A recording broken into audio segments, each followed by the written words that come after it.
Lead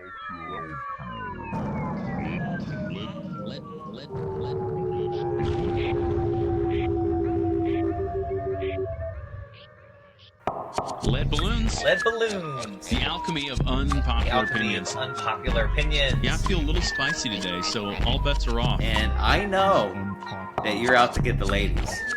We're not encouraged to think critically. Life is hard. It's supposed to be hard. Oh my gosh. That's hilarious. Busted. All right, everybody, and good evening. Welcome to another episode of Lead Balloons, the alchemy of unpopular opinions. We are here tonight with myself, Trent Hunter, here in Lakewood, Colorado, and the gentleman who's sitting a thousand or so miles away, but appears to be right next to me, is a guy named Joel Triska. And Joel, where are you tonight? In the old going through the D, and I do mean Dallas. Nice. Excellent reference. So tonight we're going to be talking about what Joel has coined before, the concept of medicinal masculinity. So we're going to be talking about masculinity and femininity, and we're going to be talking about how those express themselves. We're going to talk about some examples of masculinity that we think are really helpful, and there may even be some room for things that are unplanned, some spontaneity. So, but that's kind of the general outline of where we're going. But I was thinking to put you on the spot in a funny way here, Joel. What comes to your mind when you think about Zebco and masculinity? Well, I love the ish. I haven't done that face in a long time. Yeah, it's a good one. I appreciate it. Yeah, but it makes you sore for sure. But okay, anyway. For context, everyone, for like a solid 4 years, I would break out in what I called the fisherman face and voice, and I would just do that until everyone was uncomfortable. And there would always be a couple people that were dying of laughter, and Trent, you were one of them. So I appreciate that. Yeah, the Zebco has about a 10% hit rate. It's not a natural crowd pleaser. I want to go fishing. Yeah, that one probably has a 10% hit rate, and all 10% I think are dudes. That's been my experience. That is true. As I've redeployed that little routine. Okay, so excellent. Anyway, got that out of the way. So, but I want to ask you to start off, Joel. Well, we'll come back to why you're so passionate about this topic. But before we talk about that, why don't you give us a story of a little anecdote about when you became aware in your young life of masculine energy or your own masculinity? Was there something that you can think of where that was kind of alive for you for the first time? Sure. And we'll get to kind of talking about what we mean by masculine and feminine energy.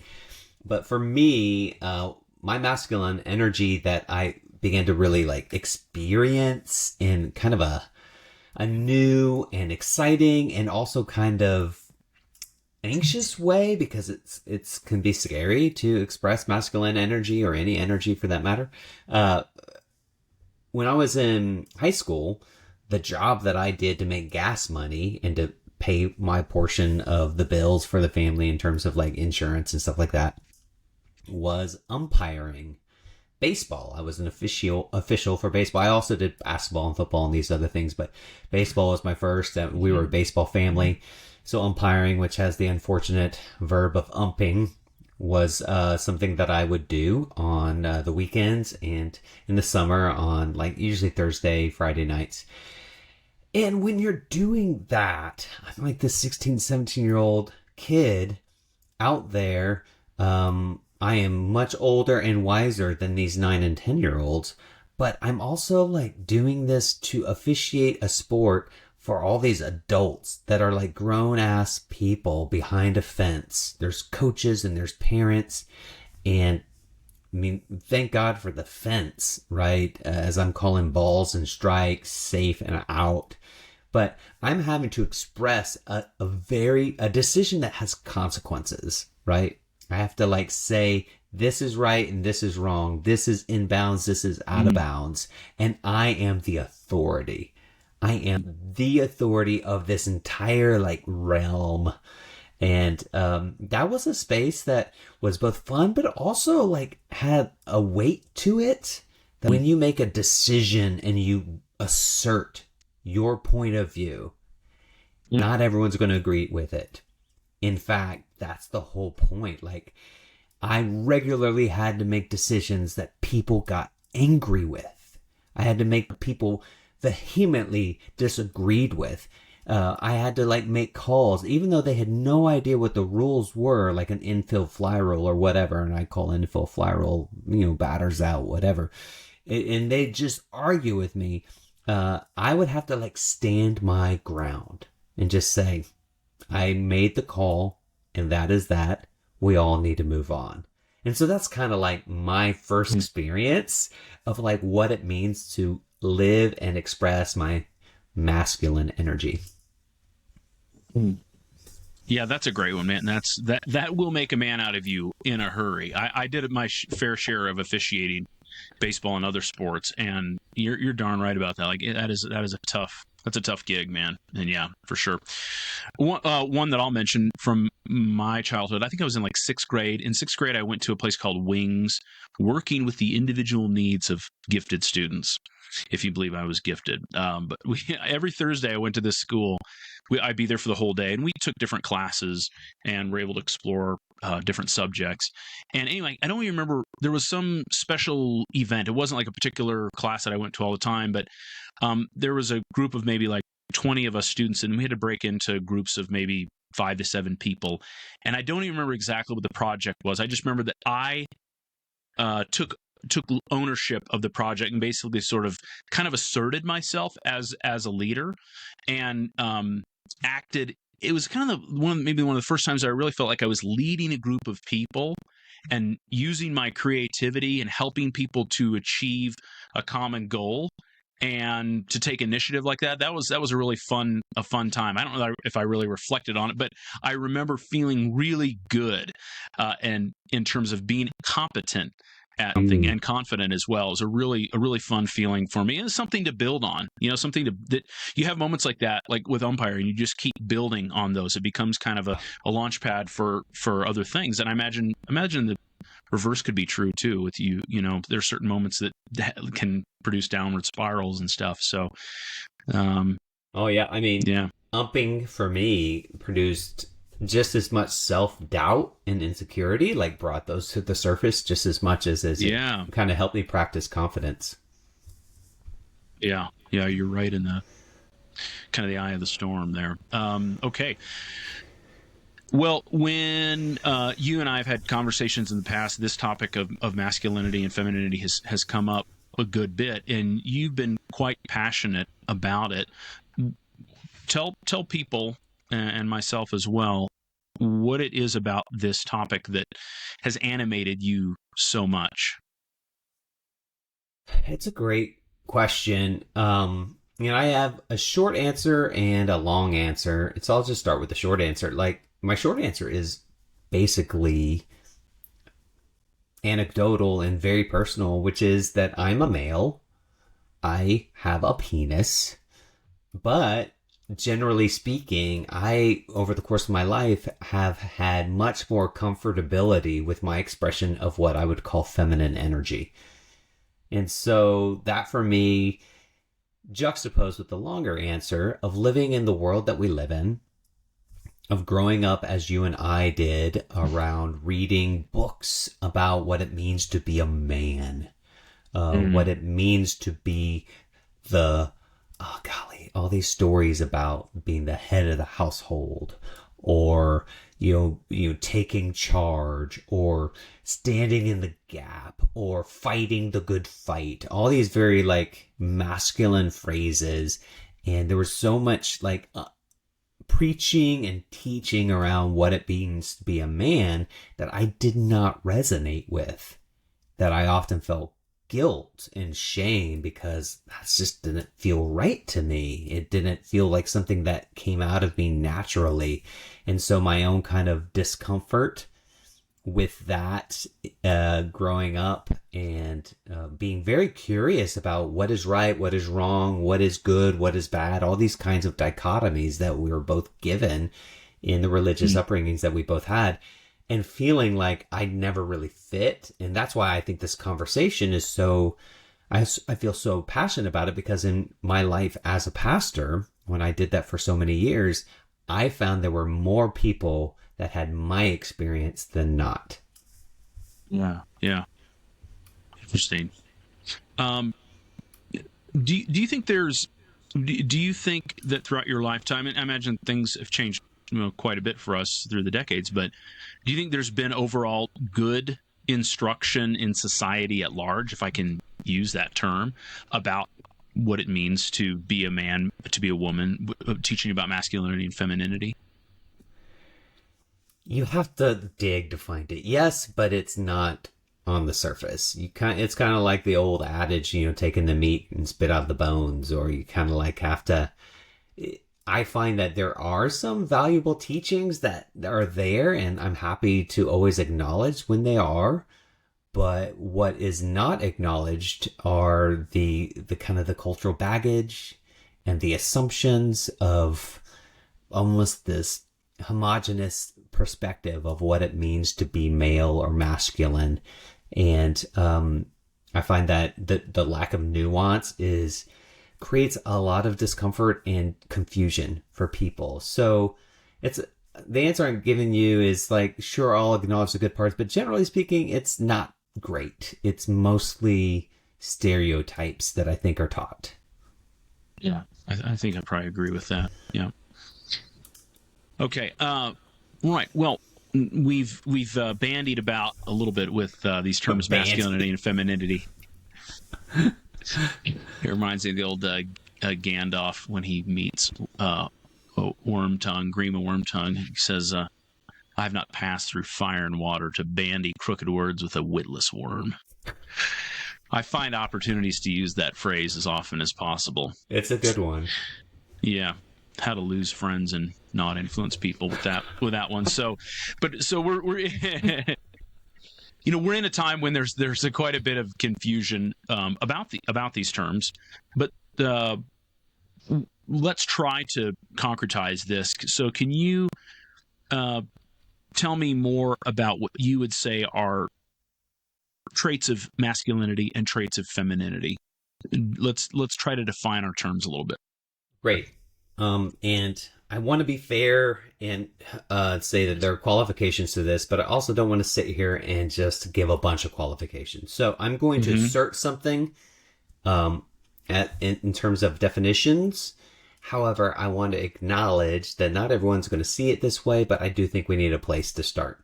So when it comes to masculine and feminine, one way I've heard kind of like separating the two is like doing and being. So doing being more masculine energy, being more feminine energy. Another way of kind of looking at those different ways is the masculine energy is more giving, or the female energy is more, the feminine energy, not female, feminine, because I do want to create distinction between male, female, masculine, feminine, because I think all males can be masculine and feminine, and all females can be masculine and feminine. So the masculine energy is more like giving. Feminine energy is more receiving. So what that basically means in trait-wise, masculine traits tend to look like solution-focused, like fixing and thinking and achieving, very goal-oriented, confidence and assertion. Whereas the feminine energy tends to look like more of kind of a feeling rather than thinking, the intuitive mind. You might have more empathy and vulnerability, creativity, nurturing. These are the kinds of things that you would look at as positive traits. Now, I always think that sometimes it's easier to see things from their shadow side. So the masculine shadow side might be domineering, aggressive, controlling, competitive, confrontational. Mm-hmm. That's what that looks like when it begins to sour. The shadow side of the feminine would be more like codependent, needy, people-pleasing, powerless, playing the victim. Those are the kind of the shadow sides that show up for the feminine energy. So that's kind of a way I would kind of like distinguish those. Again, I am not saying male and female. I am saying masculine and feminine. Both are energies that show up in every individual. And I think it's healthy for us to have both. Yes.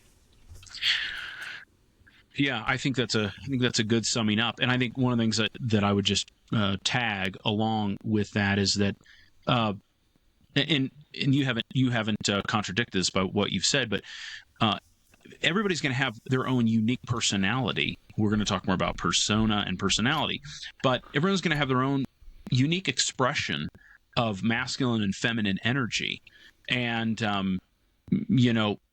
I don't think the healthy expression of masculinity or femininity is trying to just crank up the volume in a compensatory way because you feel like you need to fit in with society. I mean, that's, I guess, one of the things that it gets me excited about this topic is encouraging people and ourselves to be authentic to the extent that we can, be authentic with who we really are. And that means finding areas in which we want to express more masculine energy or more feminine energy or vice versa.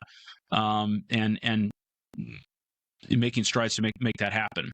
It's kind of, I think we all can sort of detect when somebody's trying to be who they're not. So maybe for some guys, they go and, they get the sports car when maybe they don't even really want a sports car, but that makes them feel like, they're really something. There's just these kind of examples. And again, these are maybe things that people would fall into that bucket of like so-called toxic, but just things that aren't authentic to who you are, what your journey is. So, yeah. So, moving along, Joel, that's a good definition. Okay, one of the questions I want to ask you that I had written down here was, and I hope I expressed this right, but what should men think about when what if a man wants to express feminine energy or a woman wants to express masculine energy? Like, do you think that's okay? Do you think that's good? What do you think about that? Can that be authentic to who they are? I mean, the short answer is yes, 100%. Personally, I'm trying to remove words like good and bad, right and wrong from my vocabulary. Right. As we've talked about before, it's more like what's helpful and what's harmful is a good way to kind of look at the consequences of our behaviors. How is this like interacting with reality and the ecosystem that we're a part of, whether that's our family, our work, or our city. You zoom out, it becomes even more and more esoteric. But I do think that to answer your question, the assumption is that it could be good or bad, like as if we have a choice. I think we all embody good or we all embody masculine and feminine, whether we want to or not.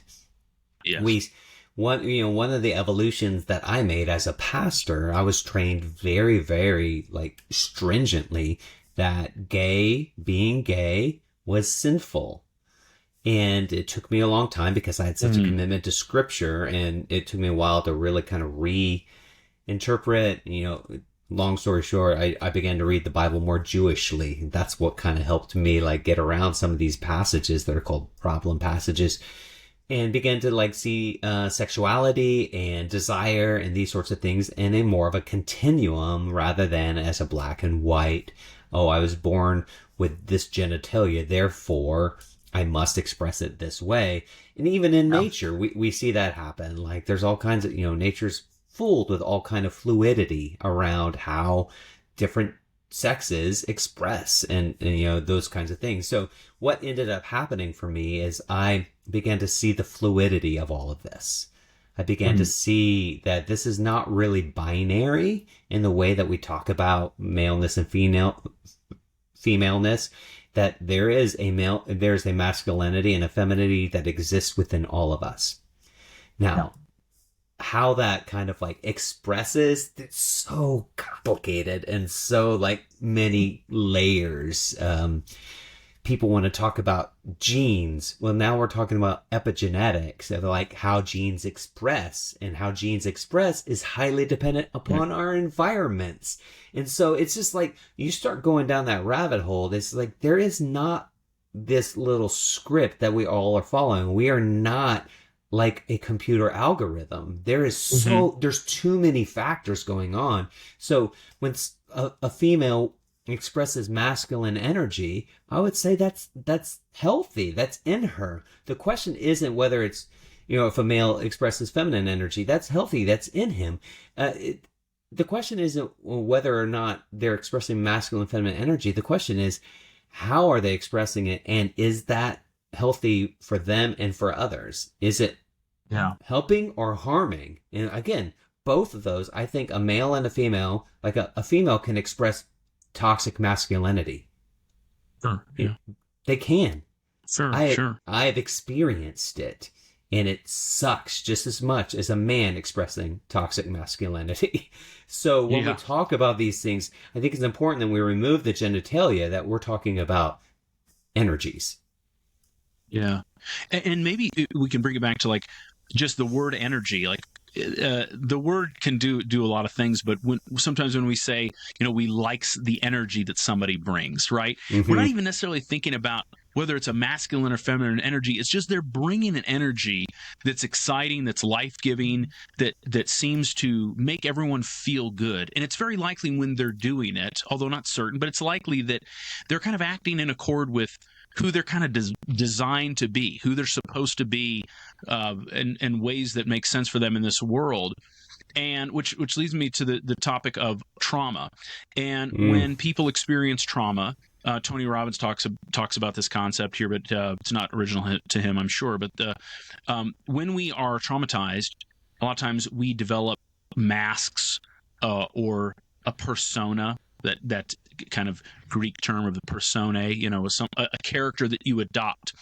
And when we talk about personality, which derives from persona, we talk about personality. A personality, a lot of times, it's not necessarily who we are at our essence, although it could be that. But a lot of times a personality is who we have become as a response to the things that we've experienced, good and bad, in our lives, and the way that we sense now that we need to be in this world. And when we're traumatized, we develop certain characteristics to allow us to sort of handle those and renegotiate our place. And talk to us about that process of developing persona and personality, and then let's move from there also to talk about what it means to sort of come out of that and be on that healing path of recovering more of your genuine self. Yeah, I mean, I love this topic. I absolutely love it. If there's been anything I've been passionate about my whole life, it's really about looking within and trying to discover why. I just heard recently someone talk about how like God decided to hide. I'm going to use the masculine word. God decided to hide himself, so he put himself inside of everyone because he knew that was the last place people would look. And yes, when it comes to persona or personality, I kind of use those terms interchangeably. I do agree. You had said that it's not who we are. It might not be who we are. I would 100% say that the human experiences, our brains develop that, and it isn't who we are. That's part of the path, and what I would call the spiritual path. I saw this great quote. It was on Instagram of someone I follow, and he does this artwork and puts up the quotes in like these really cool balloons. But the quote was something along the lines, I'm paraphrasing, like someone said, "I like your personality," and the person responded, "Thank you. It's an accumulation of all my trauma responses from when I was a child." And that's just how we develop. It isn't it isn't like a conscious choice. It's we create strategies, coping mechanisms as a child, and they can go either way. They can be triggered by all kinds of things. Sometimes it's what they call big T traumas. Sometimes they're little T traumas. But these strategies become our persona. They become the way that we show up in the world. The problem is we think that that way we show up in the world is who we are. Our personality is our identity, and we begin to over-identify with this mask. So I'm a massive fan of the Enneagram. The Enneagram is one of those personality profile things, and there's 9 types, and they show up in different ways, and it's really, really interesting the way that it's kind of developed. It's an ancient way of looking at personality.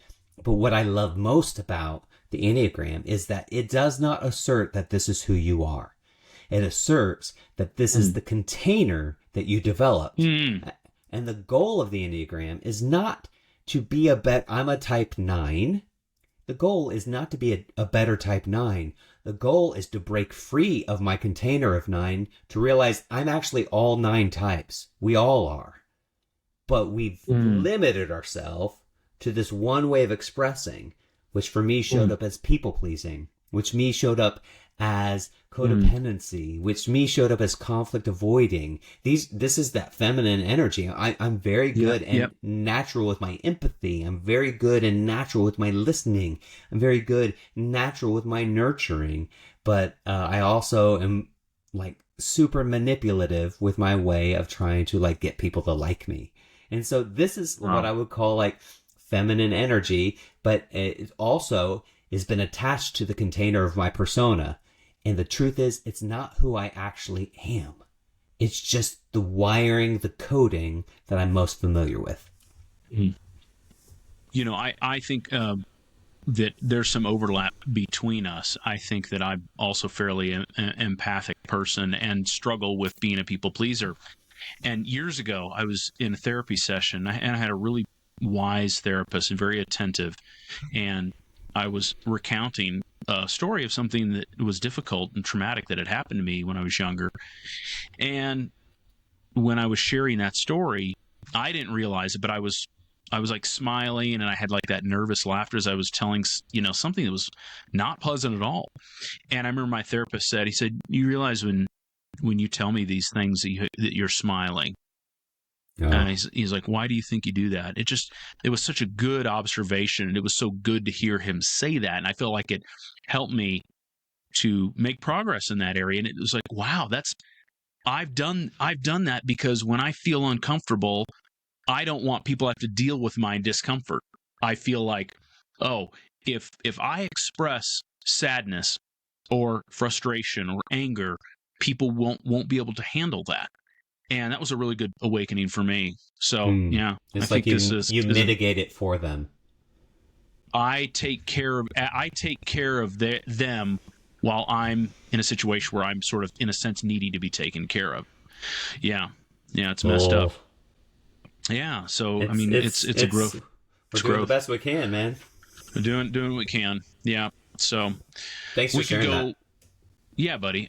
We could go for a while on this little segment, because I think there's a lot of good stuff in it. But let's move on. I wanted to take some time to flesh out. We won't do this with in this episode with examples of femininity, maybe because we're two dudes and we might butcher that. But I'm gonna stay with it a fairly.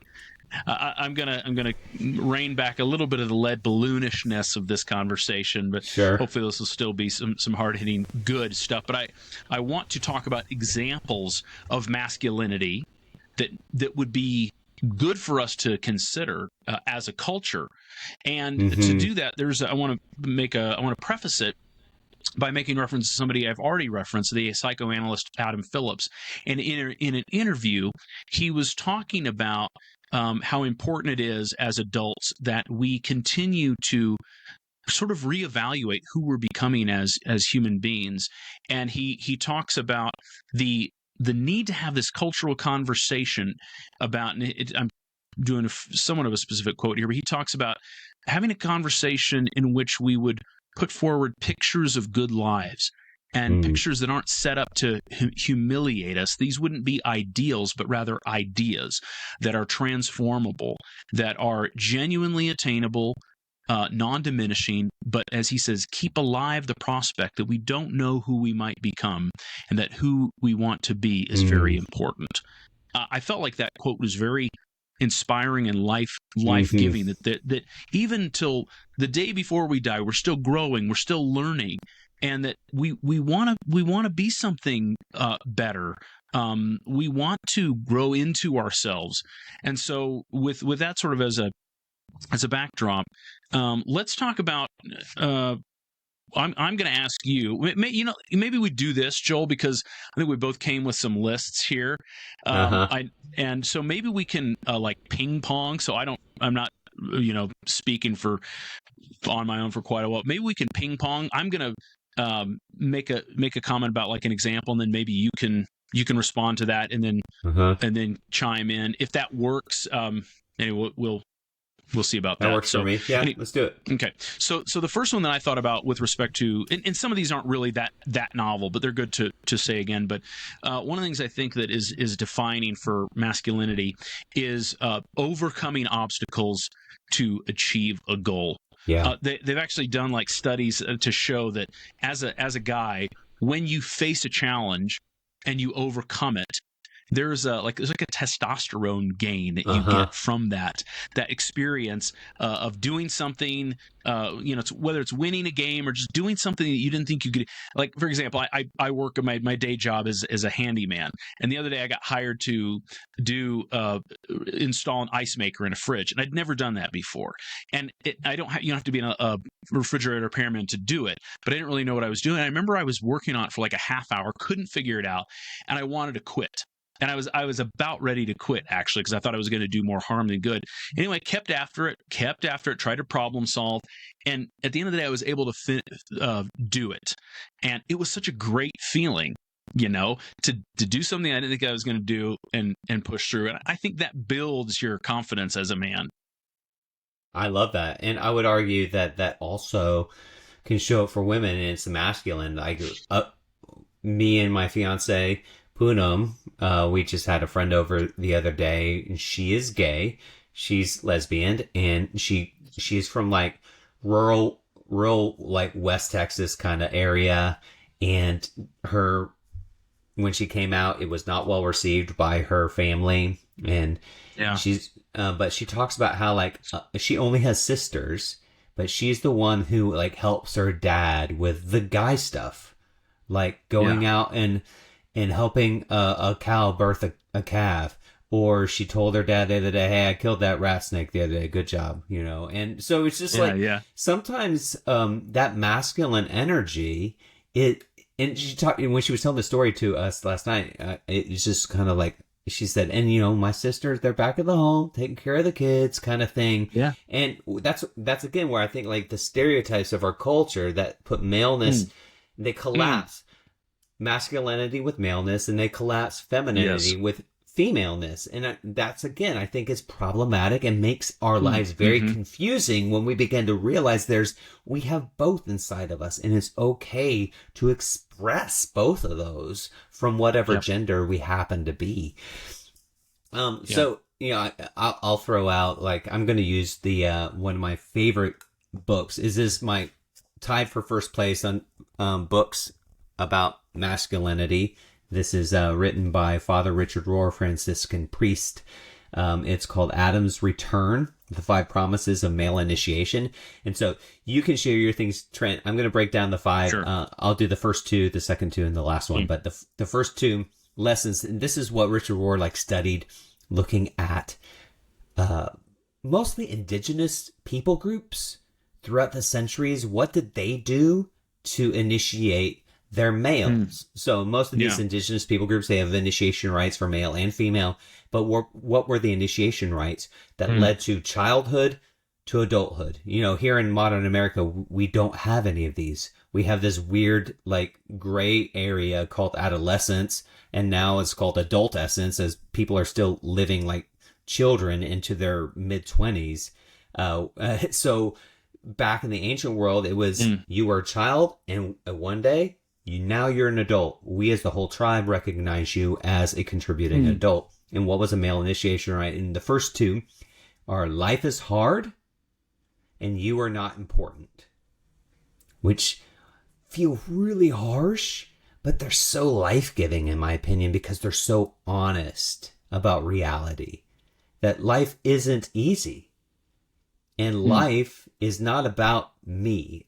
So me being not important doesn't diminish my value. It just means that I am not more important than the rest of the people. These are collective sorts of societies. And for someone to put themselves above the tribe was actually dangerous for everyone's survival. Yeah. And so these kinds of lessons were extraordinarily important for males to begin to be put in places of leadership. And what Richard Rohr will argue is in our society today, we are led by a bunch of uninitiated males who do not accept that life is hard or that they are not important. Instead, we are led by ego-driven children who happen to be in fully developed male bodies. Yeah. Yeah, and another thing too, I mean, something that I lament about our society, and maybe this owes partly to the fact that America has 330 million people, but there's a lot of confusion in our society about, what does it mean to express masculine energy and feminine energy, and what is manhood, womanhood? Like, people just not being sort of on the same page. So you're constantly wondering, like, if I express this energy in this situation, is it going to go well for me, or who's going to be this person in this situation?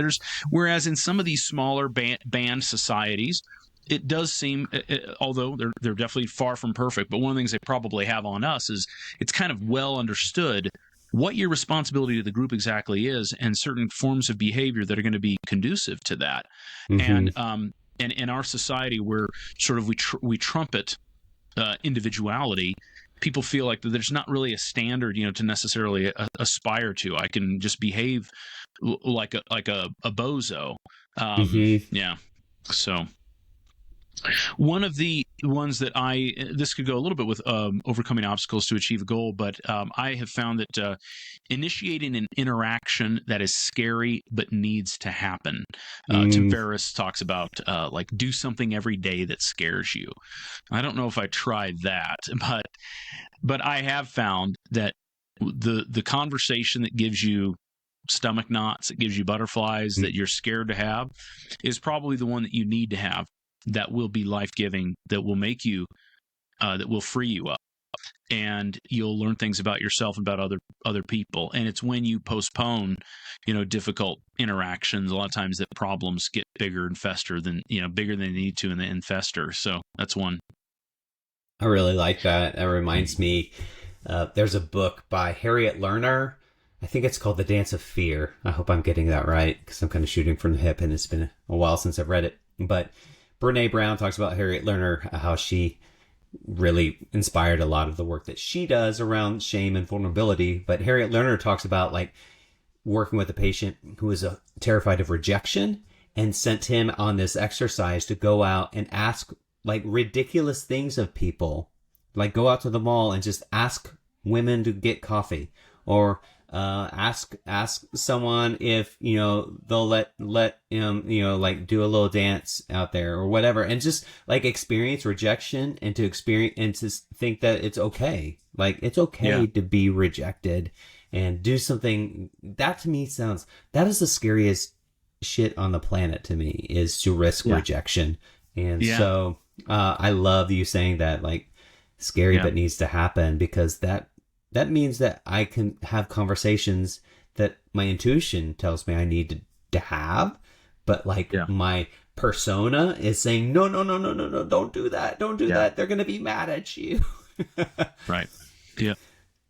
So I'll swing back to Richard Rohr's 5 promises of male initiation. The next two, 3 and 4, where life is not about you, which is kind of similar to you are not important, but it's more of a shift of saying, life is bigger than me. I'm a part of a whole. I'm a small part of a whole. I'm an atom of an organism. And then maybe the most important one is you are not in control.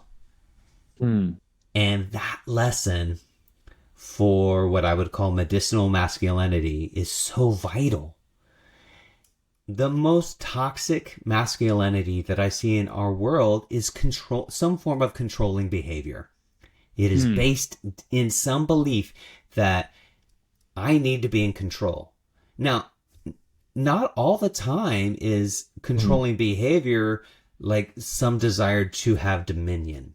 I would argue that underneath all those behaviors is a deep insecurity that I'm not good enough, I'm not worthy, and it's driving that person to try and be in control because that's the only way that they know how to functionally feel safe. I know this firsthand. I have a very long relationship that I had with someone who had, very overt controlling behaviors, and it's not a male, it's a female.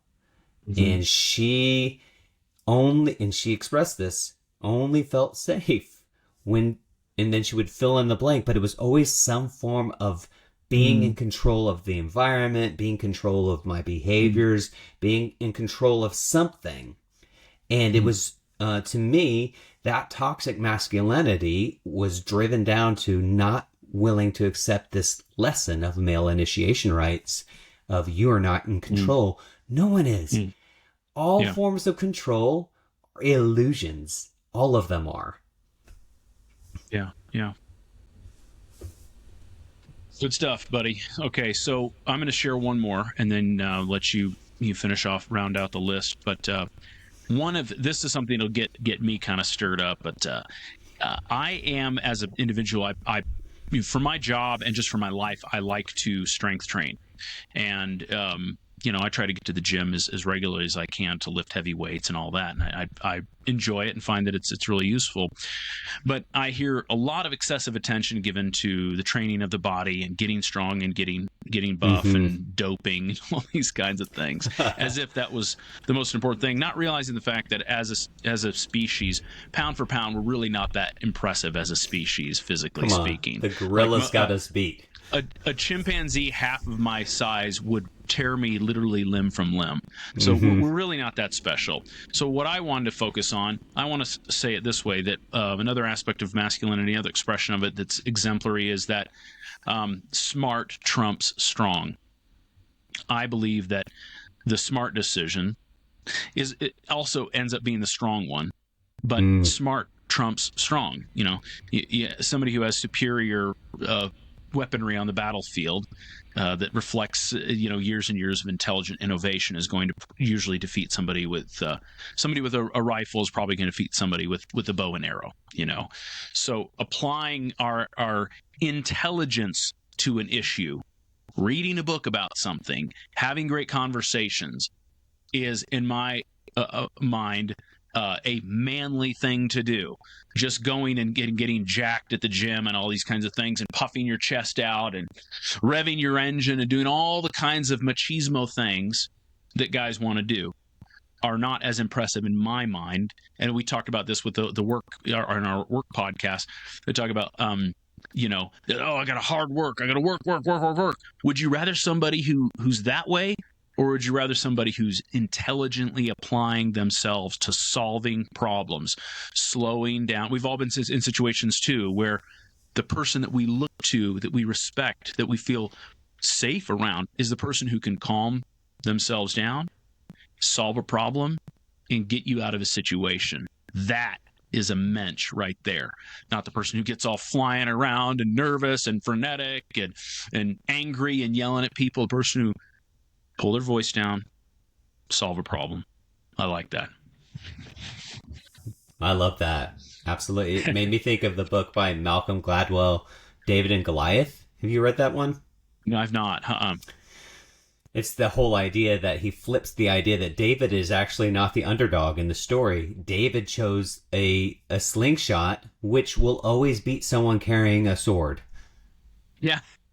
It's just like, actually, David, it wasn't the underdog. He used his intelligence to take a situation where he didn't have the strength of Goliath, but he knew of a way to, change the dynamics of this encounter. It's smart Yeah. breaks. And that whole book, by the way, that's all about that, how there's a way to flip, the situation, look at it in a creative, fresh way. And I would call that wisdom. Wisdom to me feels so mature. And to kind of move into the last one that Richard Ward talks about, these male initiation rites. So just to kind of like refresh, it starts off with life is hard. You are not that important. That your life is not about you. That you are not in control. And the last one is you're going to die. And that lesson to me is so profound. Because at some level, all of us are trying not to think about our mortality. We don't want to look at it. We don't want to think about it. We don't want to every now and again, it's forced upon us, like when a pet dies or our parents die, or we read something on the news with some sort of mass shooting and a bunch of people die. Yeah. It's like, oh my goodness. The truth is we live in a dimension where death is inevitable and it's uncertain when it will happen. Yeah. And that accepting that truth is about accepting reality. And if we can accept reality, it then frees us up to live fully expressed lives where we are not constantly trying to keep the closet door shut, where this deep fear is trying to burst out. And that deep fear is called reality. And so one of the things that I've really been working on, maybe one of the most emotional places that shows up for me is being a father. I have these two beautiful daughters. One's a teenager, one is almost a teenager. And I have my own stories around what it means to be a good father. I'm trying to remove that word good, as we've talked about. But the truth is, one day I'm going to die. I'm going to be gone. And they're not going to have me. And that can inspire me to really break free of that fear and be fully present. Or I can react to that fear and be, like you talked, frenetic and just it's very clear when someone is coming from an energy of fear or they're coming from an energy of trust. Yeah. And so for me, medicinal masculinity looks like someone who's come to full grips with these lessons. That I am not the point of my life or anyone's life. Life is hard. It's supposed to be hard. I accept that. And one day, my life is going to come to an end. And maybe we can do a podcast one day about what we think about afterlife and all that kind of stuff. That would be fun. But anyway, to me, toxic masculinity is often the antithesis of all of those lessons. That life isn't hard. I can control it by making it easy. I am important. I'm the boss. That life is about me. It's very egocentric. It's very ethnocentric. It's I am constantly trying to figure out ways to be in control because I believe I'm immortal. Yeah. It's just it's a teenage mind just being projected into an adult body and it's just running wild. That's toxic masculinity to me. It's like Bill Hicks, the comedian. He had a rant where at the end of one of his comedy routines, he talks about life is a ride. He had this whole speech about life is a ride. I like that sense. And when you're on a ride, you're not in control. It's just something that's happening to you. You're doing things, but a lot of things are happening to you. Yeah. Good stuff, buddy. Appreciate your passion and energy for this topic. So we're going to wrap up. I'm going to give Joel the last word, but I'm going to share a quotation. We're both going to share a quotation. I think Joel's got one from a movie and a book. And my quotation that captures a certain aspect of masculinity that really gets me jazzed up is from a book called Travels with Charlie in Search of America by John Steinbeck, written, I think, in like 1960 or thereabouts. But he says this in the book, John Steinbeck, speaking in the first person, he says, who doesn't like to be a center for concern? A kind of second childhood falls on so many men. They trade their violence for the promise of a small increase of lifespan. In effect, the head of the house becomes the youngest child, and I have searched myself for this possibility with a kind of horror. For I have always lived violently, drunk hugely, eaten too much or not at all, slept around the clock or missed 2 nights of sleeping, worked too hard and too long in glory, or slobbed for a time in utter laziness. I've lifted, pulled, chopped, climbed, made love with joy, and taken my hangovers as a consequence, not as a punishment. I did not want to surrender fierceness for a small gain in yardage. My wife married a man. I saw no reason why she should inherit a baby. I wish I could say that I had written that. Oh my gosh. That's pretty good stuff. Tell me about why that resonates so much with you. Well, I like I like a life of contrasts, and I like the sense that when he says, like, I've lived violently with intention. I've taken risks. I've done things, and I don't want to be domesticated. I don't want to succumb to the pressure that I put on myself to be domesticated, or that others and society puts it on us, whether it wants to or not. Not any one person, but society wants to whittle us down so that we're manageable. And when you're manageable, you're controllable. And I think we ought to be, as human beings, we ought to be a little wild. We ought to be have a little wild horse in us. I think it makes life fun. I think it makes life much more textured and colorful. So, yeah. I love that. You'll have to send me that quote. It's so good, man. I want to reflect on that one. Yeah. I made love with joy. Joy. And then the hangover is just like the consequences. I mean, I love that. I love that. Hangover as a consequence, not as a punishment. Like doing things and then saying, this is what, like, we've all had the hangover. And you're like, it sucks, but this is B follows A. This is what happens. You know? Yeah. This is part of it.